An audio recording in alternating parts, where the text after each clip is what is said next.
Tali Allah. Pernahkah terlintas dalam pikiran kita saat melihat sekelompok preman atau organisasi kejahatan yang menjunjung tinggi loyalitas kelompok?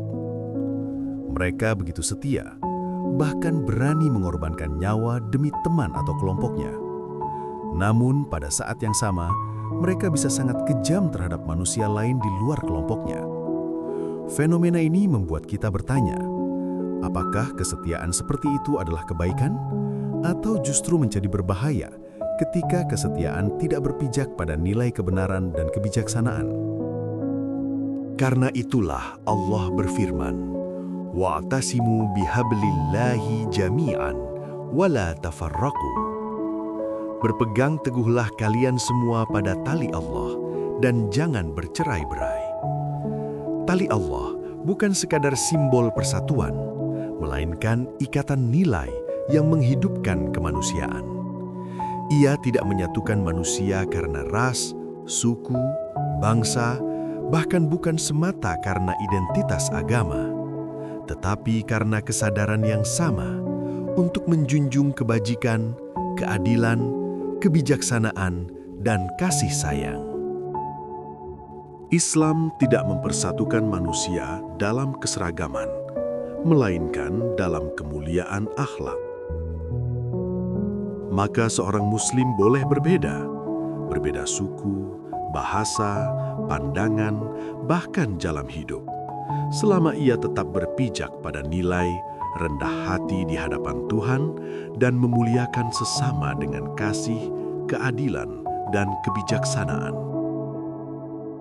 Namun ketika seseorang memilih jalan kezoliman, keserakahan, dan kekejaman, menindas, merusak, dan menghilangkan kedamaian, maka sejatinya ia telah melepaskan diri dari tali itu.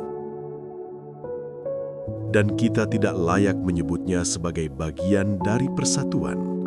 Bahkan kita pun tidak boleh menjadi bagian dari jalan tersebut. Walaupun ia membawa nama Islam, membaca kitab yang sama, dan mengatasnamakan Tuhan. Karena Islam bukan sekadar identitas nama, simbol, atau jubah kebesaran, melainkan jalan hidup yang menyelamatkan, mendamaikan, dan memuliakan. Maka dahulu ketika bangsa ini melawan penjajah seperti Portugis, Inggris, Belanda, dan Jepang, perlawanan itu bukan semata karena perbedaan bangsa, melainkan karena kezaliman dan penjajahan.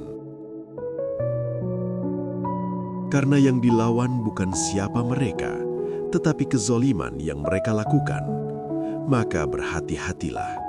Jangan sampai ikatan kita pada nilai kebenaran perlahan berubah menjadi sekadar ikatan identitas.